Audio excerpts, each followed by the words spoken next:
My uncle had always told me about some strange things happening in my grandmother's house when he spent the night. First, I'm going to talk about his experience and then mine. I'll try and keep this short. So, to give some backstory on how this house is so haunted, my grandmother has had 2 miscarriages, 1 boy, 1 girl, and her husband, aka my grandfather, passed around the time that this all started happening. My uncle would tell me of events of pots smashing together to wake them up in the middle of the night and seeing shadows and all sorts of stuff. But his most memorable experience was when he was making food around 10 p.m, when he asked my little cousin if she wanted any food. With the living room being right down the hall from the kitchen, he heard her reply yes. So he started making the food and asked if she wanted him to bring it over to her. Another faint yes was heard again, so he brings the plate down the hallway to the living room, only to find her dead asleep on the couch. He wakes her up asking if she had been talking to him the whole time, and she replied no, why, still groggy from just being woken up. This, obviously, sent shivers down his spine. Now, in my experience, my cousin and I had spent the night together at my grandmother's house to keep her company so that she wouldn't have to be alone there. But we went outside for a quick smoke and then went back in to finally get some sleep. He slept upstairs while I slept downstairs, and I turned the TV on for some background noise and passed out on the couch. It was around 2 a.m. when I was woken up to the sound of people whispering from the kitchen. Now, let me remind you that I was asleep on the couch in the living room, which is down the hall from the kitchen. So, me being the curious 17-year-old at the time that I was, I decided to see who was awake and what they were doing. The closer I got to the kitchen, the louder the whispers seemed to get too. And as I stepped into the kitchen, the whispers just stopped and I was left alone with only the sound of my breath going on. I could have swore that I heard people talking in here though, I thought to myself. I decided to look around the house a little more to make sure it wasn't coming from a different room, and after every room being empty, I just decided to brush it off and head back to the couch. I only made it halfway down the hallway, though, to the living room when I started hearing the whispers again. I couldn't make out any words, it just sounded kind of like a group of people talking together in a low voice. I decided to turn around one last time when again the whispers stopped and I was left in the kitchen by myself again. At this point, I was freaking out pretty bad, but decided to just sleep just to hurry up and get through the night. As I walked for the 3rd time back to the living room, I started hearing the whispers again coming from behind me. I didn't even look back this time though, and decided to just try my best to ignore it by turning up the volume on the TV. And after a little while, I ended up falling asleep till the next morning. When I woke up, I told everyone about what had happened, and to be honest, no one was surprised. My grandmother's house is pretty notorious for events such as this, and to this day, I still wonder where the whispers were coming from. I don't know what happened that night, but I can't help but think that it was spirits or something.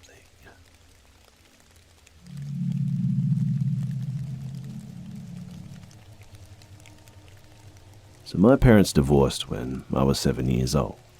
I have an older brother who was 9 at the time of the divorce, and my mum got full custody of us, and we would only see our dad every other weekend. My mum was a waitress, so she didn't have a steady income, and we struggled a lot. And because of that, we moved around a lot, because we were constantly being evicted from our homes. When I was about 10 years old, we settled down in a home in a not-so-great part of town. Despite this was the biggest and nice house that we had ever had. It was also really cheap compared to the other places that we stayed in the years prior. But there were always creepy things that happened in this house. For instance, our TV in the living room would just turn on and off by itself. One night, in fact, my brother and I were laying on the couch in our living room just trying to go to sleep.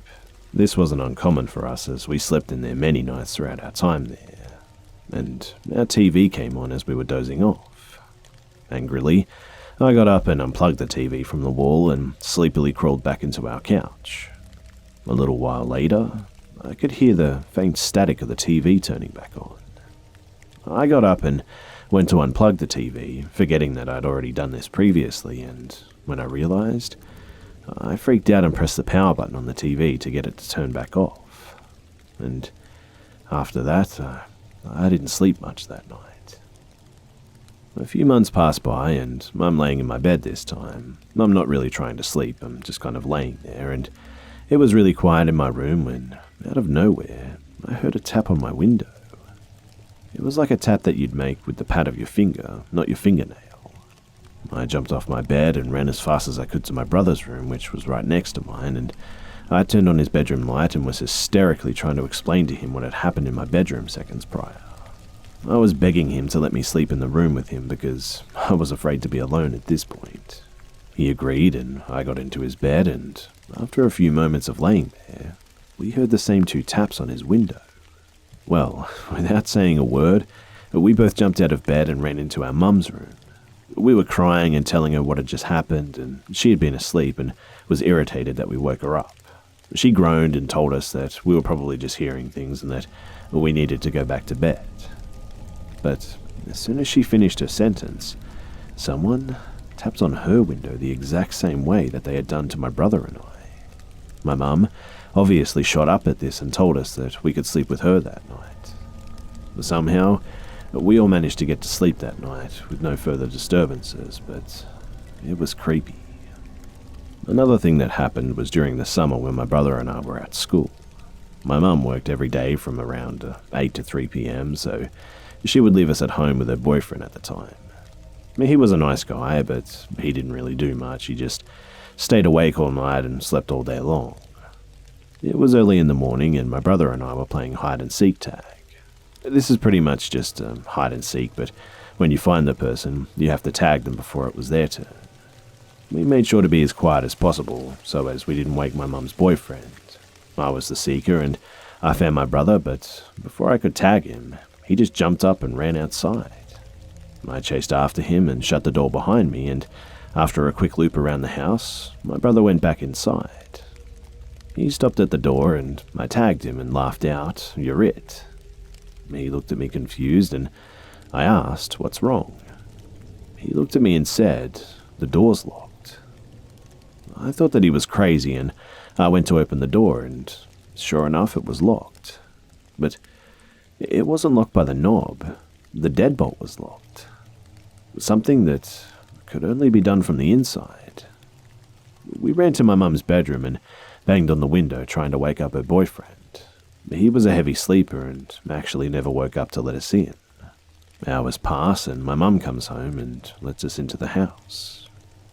My mum had also told me that there were some nights that she was sleeping in bed and she would hear my brother screaming his lungs out for her as he had just seen something terrifying. My mum would jump up and run into his room, only to realize that we were at our dad's house for the weekend. She said that this happened to her multiple times too. One night at around 3 a.m, we were all in our bedrooms just sleeping soundly, but were woken up by a loud crash in our storage room. We all slowly tiptoed out of our rooms to find all of our Christmas ornaments broken on the floor. We had been staying here for over 6 months by this point, and our storage tubs were stacked neatly in our storage room. We also didn't have a cat or any other animal that could have knocked them over. We also had carpet, not hard wood, so all of the ornaments being shattered seemed just really unusual. Well, we cleaned up the broken pieces and we just went back to bed. The last thing that happened in that house before we moved out was actually while we were on vacation. My mum had a friend who let us stay over while we were gone for a week. He didn't have a house of his own and he sort of just hopped from couch to couch, so this would only make sense for him to stay over. About halfway through the week, my mum received a text from him and it read, "I'm sorry, but I can't stay here anymore." My mum walked into another room and called him to ask what was going on. After their conversation, my mum explained to us that her friend was sitting on her bed in her bedroom with the door cracked open, and he said that he had heard a noise and looked through the crack of the door and saw a little girl looking back at him. He said that he got up to check it out thinking that he was seeing things, and he said that When he opened the door, he saw the little girl running away from him. She was apparently wearing a white dress, and he said that she ran into the storage room, and he explained that she didn't look scared and more like she was laughing, and it looked almost as if she was trying to play hide and seek with him. But after that, he just packed his bag and left, and I just never saw him again after that. We moved out of that house, and nothing has happened to us since then. Surprisingly enough, though, we actually know the people who live in that house today. They have said that they've experienced some weird things, but they haven't really gone into detail about it. All I can say is that I'm just happy that I'm not living there anymore.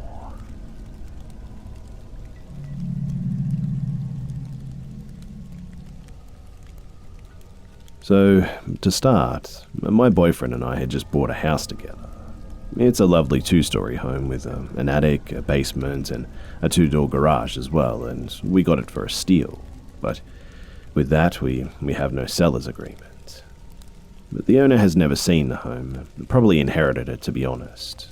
Either way, we were in a pinch, having been evicted from our apartment and taking care of foster pets. It narrowed our options, as many renters around here don't allow pets. So, before I get to the main story, some backstory on us. I'm a 20-year-old female and my boyfriend is a 30-year-old male. I'm pretty skeptical about things like this too, but that doesn't mean I haven't seen some things personally that really do make me wonder. Those are stories for another day, but what I'm about to tell you is about something that I had always thought was an old wives' tale, but now I don't know anymore. Anyway, I'll call my boyfriend P for now. We also moved in with a good friend of mine and her boyfriend. They rent a room from us, and it helps with the mortgage for sure. But they're 3 and 4 years younger than me, and I'll call the girl M and her boyfriend E. Now, E and I had set up a man cave of sorts in the basement. We game and drink and basically just sort of do our nightly routines of getting some distance from our partners down there. Meanwhile, P and M set up workstations in the attic. More of a refined space for them for writing and tinkering with old typewriters and whatnot. We've been settling into the new house for a couple of months now, getting used to its pops and creaks, and it's an older house built in the 1920s, and my neighbours sort of have mice on their side of the attic, so you can hear them skittering about and above your head. In this time, I've been noticing some small things that seem odd though. The upstairs bathroom kind of gurgles, if that's the right way to say it, but only I've ever heard it. But when I asked P, M, and E, none of them had heard the same noise. It was weird, but whatever. Downstairs, we also have another bathroom almost directly under the upstairs bathroom, just past the kitchen. Now, my cat follows me everywhere in the house, squeaking at me to hold him and just generally being a cute cat, but he won't follow me into the bathroom without being coerced. He'll just sit there and kind of manically squeak at me until I usher him in. When he does finally decide to follow me in, he locks eyes with a portion of the hallway and won't break eye contact with it. And then he'll run to me while staying low to the ground. I know that this is a sign of fear, but he has no reason for it, and I just can't explain it. And aside from that, he's recently started going into the bathroom by himself and just howling at the wall. It's weird, but cats, right? Now, E and I have our setup in the basement, which gives me the creeps, to be honest. I wouldn't spend much time in it at all until I put a huge sheet of fabric along the walls that looks like a vertical striped wallpaper. Now, when I put this up, I made sure to cover a doorway that leads to a small room under my front porch. Something about that room just bothers me, and it feels like it's watching you. In between the matches of the game that I play, a sudden realization that I have that feeling again always comes upon me too. And every time, it's always that same room. It has no door, and I occasionally still feel it despite covering it. My cat avoids it too. But just last week, he told me about an event that he went through while I was sitting right next to him. We had both been gaming and had some time between matches and decided to shoot the shit and complain about shitty teammates. The usual MOBA player bullshit, right? Anyway, he tells me later that during our chat, he had hallucinated his girlfriend M walking downstairs and into the basement with us, but when he turned to talk to her, she just wasn't there. I just kind of laughed it off, as he spends a lot of time smoking and maybe he was just confused. But earlier tonight, while I was in the basement alone, I heard someone open the basement door and heard and saw M walk down the stairs and behind me towards a chair or a cigarette or something. But when I turned to her to talk to her, there was no one there. I immediately looked behind me, but there was no one in the room. I looked in the entire basement and even called for her, but nothing. Once I realized she wasn't there, my cat howled and just booked it right up the stairs. I sat confused for a few minutes and told my buddies that I'd been gaming with that I'd be AFK for a bit.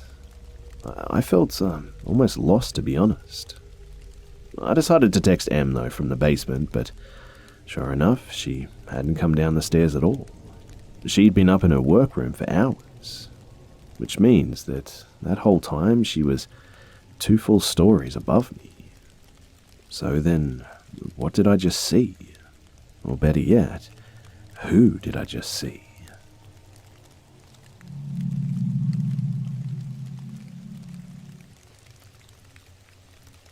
It was 2004 and I was 19, and my friend, B, was renting the upstairs bedroom of a house that everyone knew as the murder house. You see, in 1987, a man was shot in this house. He ran outside and banged on the neighbor's door, leaving a blood smear on the door and a trail of blood from the house. No one answered, and he was dragged back into the house by 2 men and brought to the basement, where he was shot in the head and subsequently dismembered. And the men took his remains and dumped them in a reservoir. So yeah, this was our little town's dark secret. But B had been living there for a few months, and I would come over most nights after I finished work. I was delivering pizzas, so I always had cash from tips, and we'd do what 19-year-olds do, try and get some beer or whatever. Funny enough, we'd usually just hang out with whatever was around and put some music and play rummy. I know, hard partying, right? But he never felt uneasy in the house. He never bought into the whole haunted house aspect. Despite that, though, he just never went into the basement. No one, except the owner, in fact, went into the basement. It wasn't a rule or anything. We could do whatever we wanted there, really, but the basement was just no. So one summer night in June, we're all at our friend Todd's house. He was older, but a cool guy, and he didn't mind a bunch of teenagers hanging out. He liked the party scene, I guess, and so we were there. It was me, B, a girl named AJ, and C. We were all broke at the time, and Todd had some other friends over, more his age, that we just didn't feel like hanging out with, so B says that we should just go to his place and figure out what we're going to do for the night. AJ and C take her car, and I take B in my shitty old Toyota pickup that forever smelled like Pizza Hut. B's house was only a couple of blocks away, and we get there and head upstairs to his room. This being 2004, not everyone had cell phones yet. Only AJ had one, so we were all trying to think of who to call to salvage the night and whatnot. There was no luck, so I put in a CD, and we just proceeded to go to the old reliable boring deck of cards. It was just the 4 of us in the house, but the owner of the home had his dog in the room right next to us. He was rarely home at night, though, and his room had a window that overlooked the front yard and the street. We barely got the first round started when we began to hear footsteps on the stairs. Must be Frank coming home, B said. We didn't think too much of it until we heard the front door open and close and then more steps on the stairs. We all looked at each other and checked the window, and we didn't see anything suspicious, but we also didn't see Frank's car. We heard footsteps coming up a 3rd time, and B and I had had enough, and we were going to confront whoever was trespassing. We were both 19, and I had been a football player in high school and was still in pretty good shape. B had never played sports, but was in a similar condition as me. Basically, we could have held our own in a fistfight if need be, but usually we could just intimidate people into backing off. So, it's about midnight and we head down the stairs. AJ and C stay up in the room. We were both pumped up, ready to go kick out any drunk or meth head that happened to just wander in. We don't see anyone and nothing looks out of place though. We go outside and sit on the porch and nothing seems odd. There's regular traffic on the semi-busy street, but I start to get the feeling that just something's wrong. That something feels off. I see things in the front yard that look like they're moving, like shadows darting around. I kind of dismiss it as me being tired and my eyes just playing tricks on me. That is, until B asks me if I'm seeing the shadows moving. I ask him, "Yeah, you're seeing this too, huh?" I go into the yard at this point and look up into Frank's bedroom window. There's a lamp on, giving off just enough light to see the bedroom door and the dresser. I look at it for a minute when I see something. I say to B, "Dude, there's something in the bedroom." He replies with, "It's just the dog." "No, it's not. That's not a dog. It's kind of black," and the black creature comes into full view of the window at this point. It looked like it was just made out of oil. Not quite solid, but not translucent either. It moved from the window to the dresser to the door and then just disappeared. "What the fuck are you talking about?" B asks, still on the porch. I don't know, man. I don't know what it was, but I don't even know if I saw anything. It may have just been my eyes fucking with me." I walked back up the steps onto the porch and noticed an old mirror that had been left by the door. I remembered hearing stories about people using mirrors to see ghosts, so I figured why not. B had gone into the yard to try and see what was in the bedroom at this point too. I stare into the mirror for a few minutes when I see a black oily ball floating down one of the pillars behind me. Dude, there's something floating. It looks like a little ball of," I said. The ball disappeared out of view of the mirror and reappeared behind me, huge this time and black, a translucent black oil behind my reflection. I couldn't see the yard anymore, and I couldn't see B, and for a moment, all I could see was me, the porch, and this thing coming behind me, and then I felt it. Fingers made of ice entered into my shoulders and pulled me backwards. It's an impossible feeling to describe, but every time I think about it, I can kind of feel it. I bolt away from the mirror, and I say something just went through me. It was something, that black thing. It grabbed me and it pulled me backwards. I was done at this point, and B was freaked too. So we hustled over to the gas station down the street to call AJ from the payphone and have her and C get my keys and shit and just get the hell out of that house.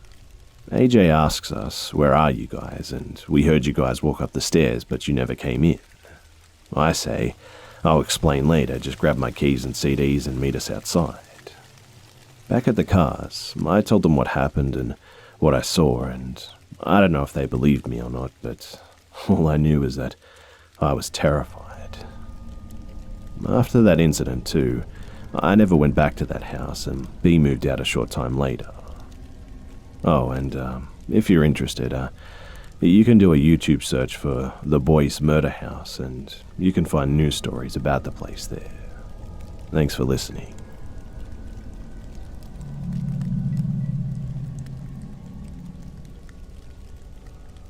When I was around 11, I had awful nightmares. Reoccurring nightmares, in fact, about a terrifying character, and they would always start the same.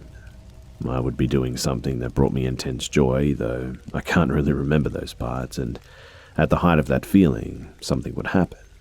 Something out of a slasher film. I was absolutely terrified of anything bloody or insidious as a child.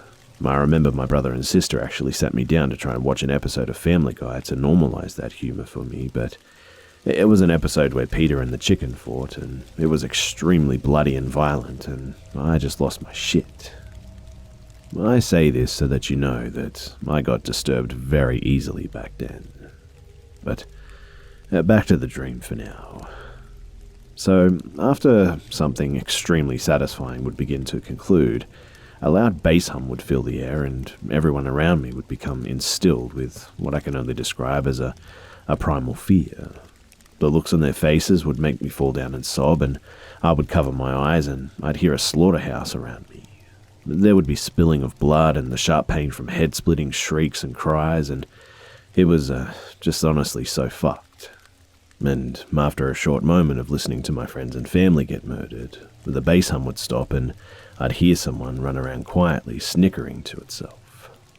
It was as if a child was running around playing hide-and-go-seek or something. And then I'd hear complete silence as their feet would slowly form to the carpet or whatever surface it was. This dream usually took place in many different places, as they walked towards my backside. It would always stop at least 3 feet behind me, but I don't know why, and after some haunting silence, they'd speak, but it was always a different line, and here's a couple that I remember. There was, "I'm sorry, yeah, we've all heard it. I love my name, but let's just say it's Rob. Sorry, I'm busy." And this one, which the voice would say a lot, "So is it Sunday yet?" He would say something along with that sometimes, but I don't really remember now. His voice sounded like an older guy, deepening his voice, but also talking in a kind of kiddish tone, or just being a little goofy. It wasn't too deep, and it was also a little scratchy, and after that I'd wake up around 2 or 4 in the morning, unless I stayed up all night, which I'd wake up to be pretty late. So this all happened for a while, probably around 2 or 3 months, but when you're dealing with that stuff, it usually just feels longer, and it was also a long time ago, so it was probably shorter than that, but I'm not too sure. It didn't stop abruptly, though. I just had dreams less and less, and it really fucked me up as a kid, and it kind of changed me. It didn't turn me into a different person or anything. I just got much more serious and paranoid after that, which eventually went away. And now, I come to my actual experience. So, this was around 2 years ago, I think. I was living with my mum in an apartment, and I just went to the movies with 3 of my friends. We didn't really enjoy the movie or anything, and left early to head to my place, and we arrived, and all of us kind of slumped onto the furniture in the bedroom because we had walked back. So, as we sat down and I turned the TV on for my friends, I heard faint talking in the back, but my mum was home, so I didn't think much about it. We put on a Paranormal Activity show because we actually enjoyed that movie, but really we just sat and talked around and joked mostly. It was honestly a great night, and I had liked a girl that was there who was a friend of mine, and we were really hitting it off all night, but in the middle of us joking about the movie, I heard my mum call me. I hushed my friends and paused the movie and yelled, "What, Ma?" There was no answer, so I yelled louder, "Ma, what?" There was no answer again, so I got up and went to the entrance of the hallway, intent on going to my mother's room to express my annoyance for having to get up and see her, but I stopped at the hallway because I heard a weird guttural sound from the back. The sound also echoed, so I knew it was from the bathroom. I yelled, "Mum, are you in the bathroom?" and my friends laughed at this. And then I recognized the voice. And then I remembered my mum was in Chico for the night, and I stopped, and I'm sure I had that same look as the ones I remembered in my dreams. My friends thought that I was just fucking around, like I just saw my mum come out of the shower or something. But then the voice spoke loud enough for them to hear, and I'll never forget what it said. It was kind of a jumbled mess, but the voice said, "Yeah, tonight I'll pick you up. Then I'll rip you in half. But how? How? Rob will know. But no. How? Forget." During that whole dialogue, I told my friends that we need to leave now, and I rushed outside as they looked dumbfounded and confused. That last word was the last thing that I heard as I slammed the door too, and I'm sure it would have continued. I ran to the street and called my mum, and she then told me to call the police, so I did. They showed up and did their usual thing and then just left, and obviously there wasn't anything in the house. They told us that it was late, but that doesn't mean it wasn't our neighbors, and I wanted to believe that too, but I swear that it sounded exactly what I heard when I was a kid. And I swear that it was definitely in my bathroom. Well, after that, my friends told me that it was fine and they all went home, hiding how scared that they were, probably trying to make me feel better or something. I knew too because my best friend was supposed to stay over, but all of a sudden his mum needed him to do stuff at 12 at night. I began to have a dream that night again, and I forced myself awake just as I heard that bass hum. I ran for the lights, and I didn't sleep much for the next week and a half. But I haven't had that dream since. I know I might sound crazy, but I know that I heard that thing in my house, and I know for sure that my friends heard it too.